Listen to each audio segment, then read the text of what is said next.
তো বন্ধুগণ দেখুন, এখন আমি আপনাদেরকে দেখাচ্ছি 170F মডেলের যে ইঞ্জিনটা কিভাবে সেট করা হয়। আপনারা দেখতে পাচ্ছেন যে আমি কানেক্টিং রড এখানে সেট করেছি। তো এটা দুটো হলো কানেক্টিং নাট।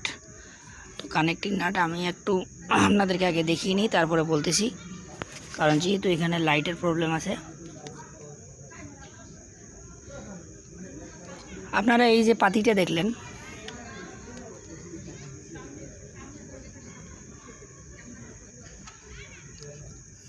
এই পাতিটা, এটার কাজ কি? এটার মাথা দেখেন একটা কিন্তু আমি ব্যান্ড করে দিয়েছি, দেখতে পাচ্ছেন। তো ব্যান্ড এটার নিচেরটাতে নাই, হারিয়ে ফেলেছে কাস্টমার, তো সে কারণে দিতে পারলাম না। তো এটা হলো, যদি নাটটা যদি লুজও হয়ে যায় তো ওই পাতিটার সাহায্যে কিন্তু কিছুটা হলো অনেকটাই আটকে যাবে, লকের কাজ করবে। সে কারণেই কিন্তু এরকম দুইটা পাতি থাকে, তো একটা হারিয়ে ফেলেছে। তো যেহেতু